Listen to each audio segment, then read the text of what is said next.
Bueno, bos días. Empezo. Por suposto, desexamos a mellor das sortes toda a colaboración que tivemos con equipos ambientais, técnicos superiores de gestión e organización de recursos naturais, divulgadora científica, unha amplia...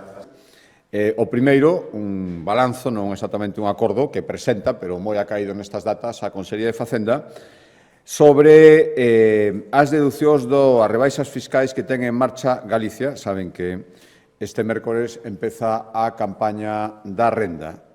Como na Xunta levamos apostando por moitos anos por implantar rebaixas fiscais, non subir impostos e baixalos sempre que podemos, pensamos, a Consellería de Facenda, que é un bom momento para facer este balance. Fomos a primeira comunidade en equiparar no IRPF as familias de 2 fillos coas familias numerosas de 3. Agora mesmo se benefician 190.000 familias en Galicia destas deducións.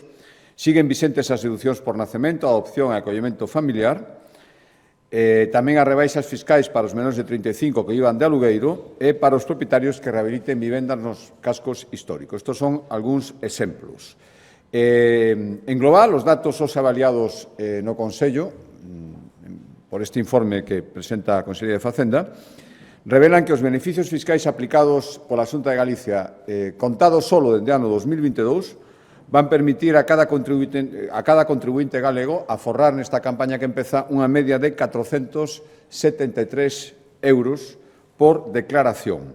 E o aforro total das persoas que declaren en Galicia polas deducións en vigor nesta campaña, nesta declaración que se pode facer a partir do mércores, vai ser de casi 50 millóns de euros. Algo máis de 47 millóns de euros van a forrar os galegos nesta campaña polas deducións que ten en vigor a Xunta de Galicia. Vanse aplicar por primeira vez novos beneficios fiscais que implantaron e aplican na declaración deste ano. Por exemplo, a deducción do 15% pola compra de libros de texto e material escolar, ata 105 euros por alumno, ata un 15% dos custos de reformar unha vivenda baleira para poñela en alugueiro, ou a posibilidade tamén de descontar ata 500 euros no caso de arrendar un piso que non estivera en uso. Tamén se van poder deducir as axudas dirixidas aos pacientes con ELA, as que dá a Xunta de Galicia, ou tamén os afectados pola talidomida e, por suposto, os afectados pola vaga de lumes non terán que cotizar polas axudas recibidas da Xunta de Galicia.